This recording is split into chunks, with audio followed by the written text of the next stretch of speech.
say you're playing a slow opponent in Legends of Runeterra, or you're AFKing at the Fountain in League, and you find yourself reading the flavor text associated with the game, and you're like, hey, this is sort of interesting.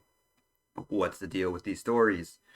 So today we're going to take a peek at the story of Shurima, and to do that, we'll need to step back about 3,000 years with our friend Zillion here, back to the height of the Shurima Empire's power, back before Nasus was a dog and Renekton was a crocodile.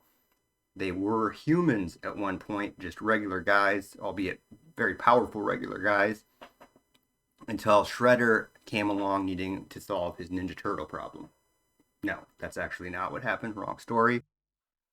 At any rate, Nasus was sort of a brilliant tactical mind, but not like the best, like number one in combat in terms of on the battlefield. Reminds me a little bit of Matthew Silverberg from Suikoden if you're like an 8-bit, 16-bit console RPG fan. And Renekton was sort of your run-of-the-mill, really great at combat kind of guy. Not run-of-the-mill, I mean, he was pretty much the best by all accounts. And they won a lot of victories to expand the Shurima Empire, and eventually Nasus got old, and the council in Shurima voted for him to ascend, which essentially is using the Sun Disk to become immortal. And he was so ill at the time that Renekton had to help him up onto the last step while they were doing the ritual, and he also got hit by whatever power the Sun Disk imparts, which would normally destroy a mortal person if they were not the intended ascended person, but for some reason it didn't destroy Renekton. He also ascended, and so that's how they ended up with their dog and crocodile forms. But that's sort of actually a side story. The main character really behind the Shurima story is Azir. So Azir was the youngest son of the emperor at the time, so last in line. And the way it worked in Shurima was apparently sort of similar to the way it worked in, like, let's say you're a Game of Thrones fan, in Song of Ice and Fire in Westeros, where basically, if you were not the heir, the oldest, that you were just basically sort of sent off to do whatever. So Azir's story is very similar to that of Aegon the Fifth, Aegon the Unlikely of the Duncan Egg novels in A Song of Fire and Ice.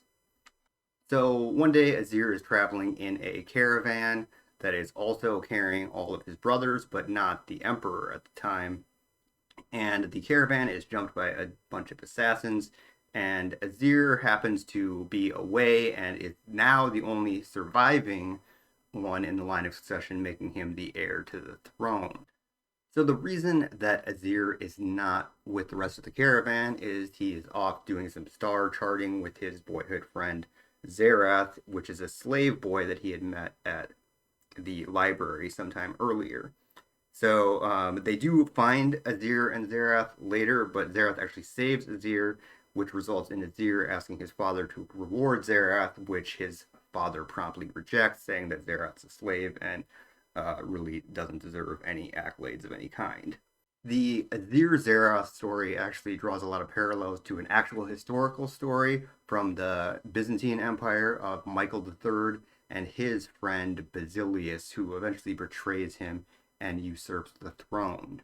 Now, Zerath doesn't usurp the throne, but he does convince his friend Azir that he should go ahead and basically decree that he should ascend without the permission of the council in Shurima, and basically tell them that it's going to happen. And this is part of Zerath's plan to actually take the ascension ritual for himself.